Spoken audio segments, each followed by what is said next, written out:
ഈ മോർണിംഗ് ഷോയിൽ അതിഥികൾക്കുള്ള സമയമാണ്. ഇന്ന് അതിഥിയായി എത്തുന്നത് കൊച്ചിയിൽ നിന്നാണ്. ഒരു പ്രത്യേക അതിഥിയാണ്. കൊച്ചി മെട്രോ പാളത്തിലേറാൻ ഇനി ഒരു ദിവസം കൂടി മാത്രമേ ബാക്കിയുള്ളൂ.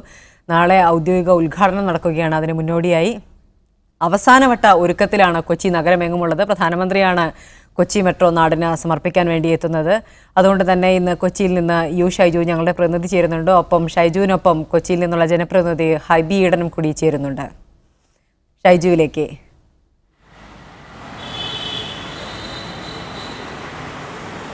അപർണ സൂചിപ്പിച്ചതുപോലെ കൊച്ചി അക്ഷരാർത്ഥത്തിൽ ഇനി മെട്രോ നഗരമായി മാറുകയാണ്. കൊച്ചി മെട്രോ നാളെ ഔദ്യോഗികമായി പ്രധാനമന്ത്രി നാടിന് സമർപ്പിക്കുകയാണ്. കൊച്ചി നഗരവും അതിൻ്റെ പരിസരവും കേരളം ഒന്നാകെ ഈ ഒരു ആഘോഷത്തിൽ നിൽക്കുന്ന സന്ദർഭത്തിൽ എറണാകുളത്തിൻ്റെ MLA ഹൈബി ഈഡൻ ഇന്ന് മോർണിംഗ് ഷോയിൽ നമ്മുടെ അതിഥിയായി നമ്മോടൊപ്പം ചേരുകയാണ്. സ്വാഗതം ഹൈബി. ഈ കൊച്ചി മെട്രോ ഒരുപക്ഷെ കേരളത്തിൽ എന്ത് വിവാദമുണ്ട് എന്ന് പറയുമ്പോഴും കേരളത്തിൻ്റെ ഒരു ഉത്സവമാണ് നാളെ പ്രധാനമന്ത്രി നേതൃത്വം കൊടുക്കാൻ പോകുന്നത്. ഒരു കേരളത്തിൻ്റെ പ്രതീക്ഷയാണ്, കേരളത്തിൻ്റെ സ്വപ്നമാണ്. ഒരു MLA ജനപ്രതിനിധി എന്ന നിലയിൽ ഈ ആഹ്ലാദം എങ്ങനെയാണ് പങ്കുവയ്ക്കുന്നത്? അല്ല, ഇതൊരു വിവാദമായിട്ട് ചിത്രീകരിക്കരുതെന്നായിരുന്നു എൻ്റെ പ്രധാനപ്പെട്ട ആവശ്യം. കാരണം പ്രതിപക്ഷത്തിനാണെങ്കിലും ഈ പ്രോട്ടോകോൾ ഡിഫറൻസസും അതിൻ്റെ പരിപാടിയിലെ ആളുകളെ പങ്കെടുപ്പിക്കുന്നത് സംബന്ധിച്ചുള്ള തർക്കമെങ്കിലും ഉണ്ടെങ്കിലും കൊച്ചിയുടെ വികസന സംസ്കാരത്തിന്, കൊച്ചിയുടെ തൊഴിൽ സംസ്കാരത്തിന് ഒരു പുതിയ മാതൃകയാണ് Kochi metro rail. Kochi metro rail ലോകത്തിലെ തന്നെ ഏറ്റവും ആധുനിക മെട്രോ റെയിലായി.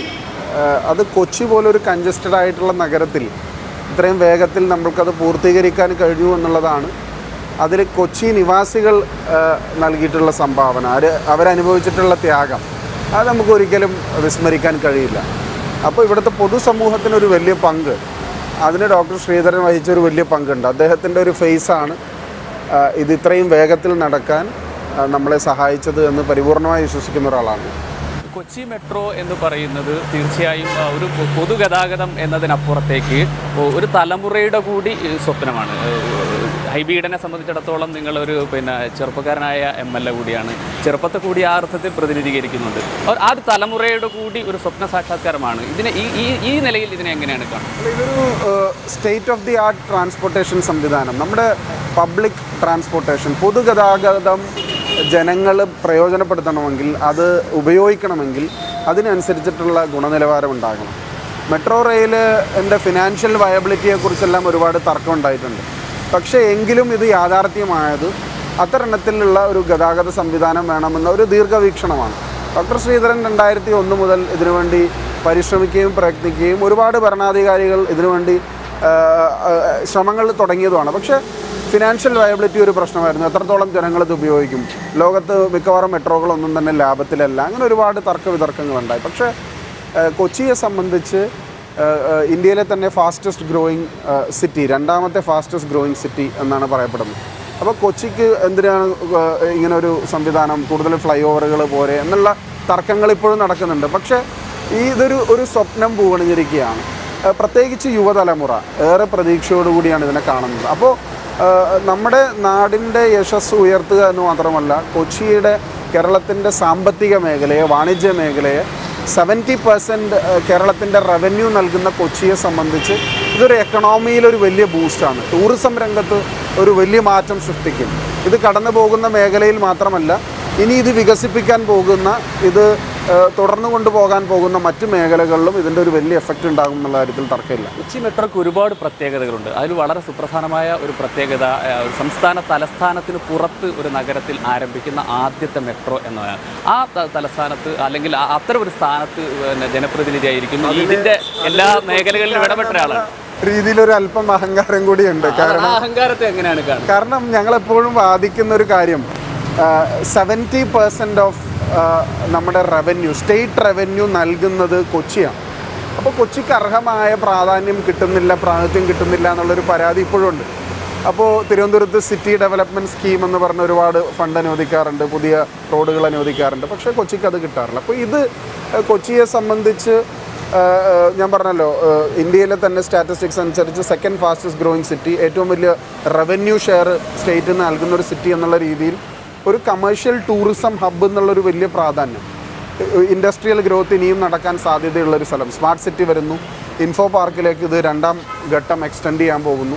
ഇതെല്ലാം വലിയ ഫാക്ടേഴ്സാണ്. അപ്പോൾ ഇതെല്ലാം നോക്കുമ്പോൾ കൊച്ചിക്ക് തന്നെയാണ് ഇത് എന്തുകൊണ്ടും ആ ഒരു മെട്രോ ഒരു സ്വഭാവമുള്ള അല്ലെങ്കിൽ ഒരു മെട്രോപൊളിറ്റൻ സ്വഭാവമുള്ള ഒരു സ്മാർട്ട് നഗരം എന്നുള്ള സ്വഭാവമുള്ള ഒരു നഗരം എന്നുള്ള രീതിയിൽ കൊച്ചിയിൽ തന്നെയാണ് ഇത് വരേണ്ടത്. അതിൽ തർക്കമൊന്നുമില്ല. മറ്റൊരു പ്രത്യേകതയാണ് കേരളത്തെ സംബന്ധിച്ചിടത്തോളം പലപ്പോഴും ഒരു പാലത്തിന് തറക്കല്ലിട്ടാൽ അല്ലെങ്കിൽ ഒരു ഫ്ലൈ ഓവറിന് തറക്കല്ലിട്ടാൽ അത് വേഗത്തിൽ തീരില്ല എന്നൊരു പരാതിയുണ്ട്. പക്ഷേ കൊച്ചി പോലെ ഒരു ബൃഹത്തായ ഏതാണ്ട് 6000 കോടിയോളം രൂപ വരുന്ന ഒരു വലിയ പദ്ധതിക്ക് 4 വർഷം 10 ദിവസം ഒരുപക്ഷെ രാജ്യത്ത് തന്നെ ഇത്ര വേഗത്തിൽ നടക്കുന്ന ഒരു പദ്ധതി ഇതിനു വേണ്ടി പ്രയത്നിച്ച ഒരാളെന്ന നിലയിൽ ഈ വേഗതയെ യഥാർത്ഥത്തിൽ മാതൃകയാക്കാവുന്നതല്ല.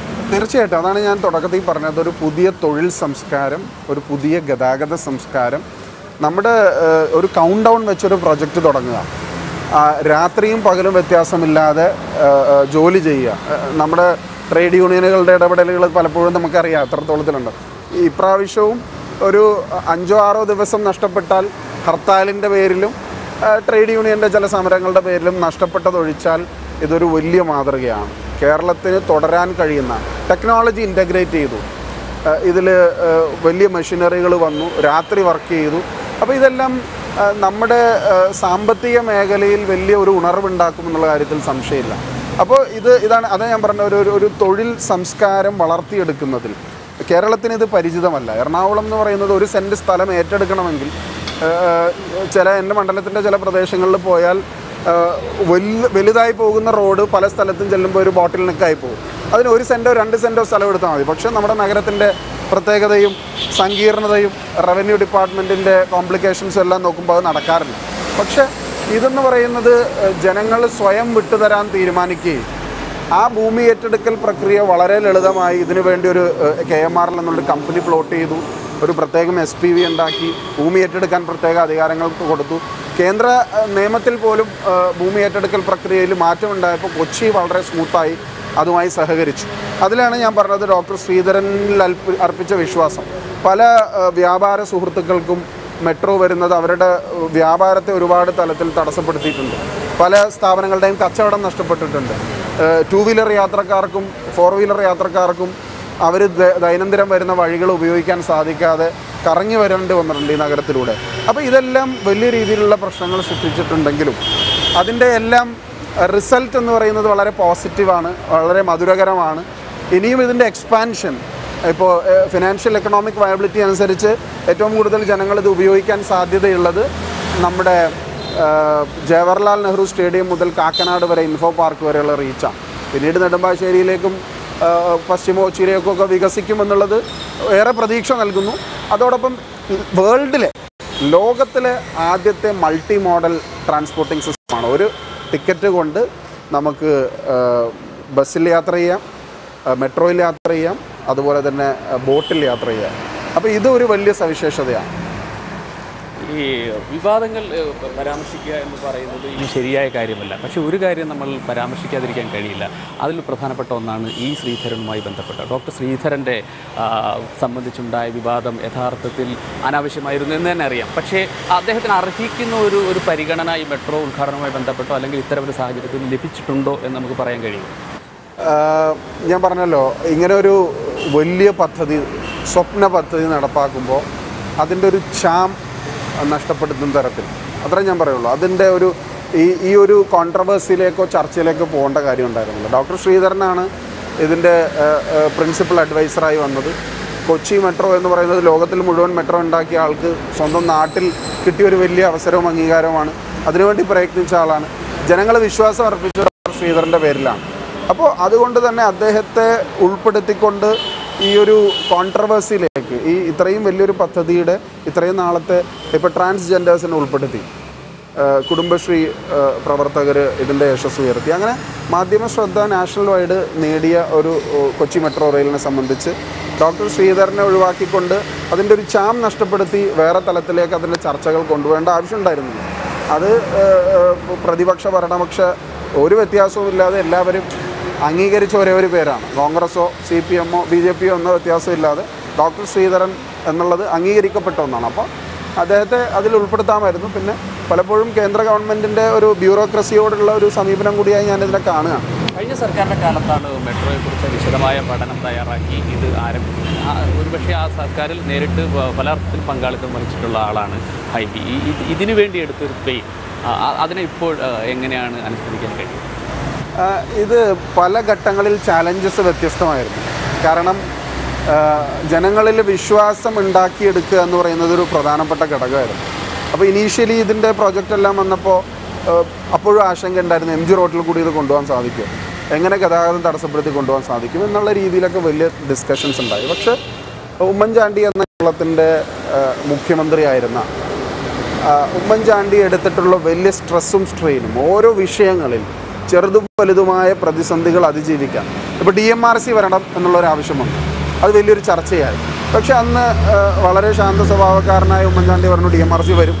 അപ്പോൾ ശ്രീധരന് അതിലൊരു പങ്ക് വഹിക്കാൻ സാധിക്കില്ല എന്നൊരു വിവാദം വന്നു. പറഞ്ഞു ഇല്ല, ഡോക്ടർ ശ്രീധരനായിരിക്കും ഇതിന് നേതൃത്വം കൊടുക്കുന്നത്. KMRL എന്ന കമ്പനി ഫ്ലോട്ട് ചെയ്തു. അങ്ങനെ ഒരുപാട് കാര്യങ്ങൾ വളരെ വേഗത്തിൽ തീരുമാനമെടുക്കുന്ന കാര്യത്തിൽ ഒട്ടും പിന്നോട്ട് പോകാതെ മുന്നോട്ട് പോയി. ഭൂമി ഏറ്റെടുക്കുന്നതിന് തടസ്സമുണ്ടായി, ഭൂമി വില നിശ്ചയിക്കുന്നതിന് തടസ്സമുണ്ടായി. പക്ഷെ അതെല്ലാം പരിഹരിച്ച് ടൈംലി ഇൻ്റർവെൻഷൻ, വളരെ കൃത്യമായി സമയബന്ധിതമായി തീരുമാനങ്ങളെടുത്ത് UDF ഗവൺമെൻറ്, UPA ഗവൺമെൻറ്റിനെ നമുക്ക് കൺവിൻസ് ചെയ്യാൻ കഴിഞ്ഞു എന്നുള്ളതാണ്. ശ്രീ AK ആൻ്റണിയും വയലാർ രവിയും തോമസ് മാഷും എല്ലാം ഇരിക്കുന്ന ക്യാബിനറ്റിനെ നമുക്കിത് കൺവിൻസ് ചെയ്യാൻ സാധിച്ചു. അങ്ങനെ ഒരുപാട് ഘട്ടങ്ങളിൽ ആ പ്രതിസന്ധികൾ അതിജീവിച്ച് നമ്മൾക്ക് മുന്നോട്ട് പോകാൻ സാധിച്ചു എന്നുള്ളത് ചെറുതല്ല. നഗരത്തിൻ്റെ ഗതാഗത കുരുക്ക് മറ്റു മേഖലകളിലേക്ക്, ഇത് മെയിൻ റോഡ് ബ്ലോക്ക് ചെയ്യുമ്പോൾ ഉൾവഴികളിലൂടെ ജനങ്ങൾ വരേണ്ടി വന്നു. അതെല്ലാം കൺവിൻസ് ചെയ്യേണ്ടി വന്നു. ഭൂമി ഏറ്റെടുക്കലായിരുന്നു ഏറ്റവും സങ്കീർണം. അത് വളരെ എളുപ്പത്തിൽ നമുക്ക് സാധിച്ചു എന്നുള്ളത്, കൊച്ചിയിൽ സാധിച്ചു എന്നുള്ളത്, കേരളത്തിൽ സാധിച്ചു എന്നുള്ളത് പ്രത്യേകതയാണ്.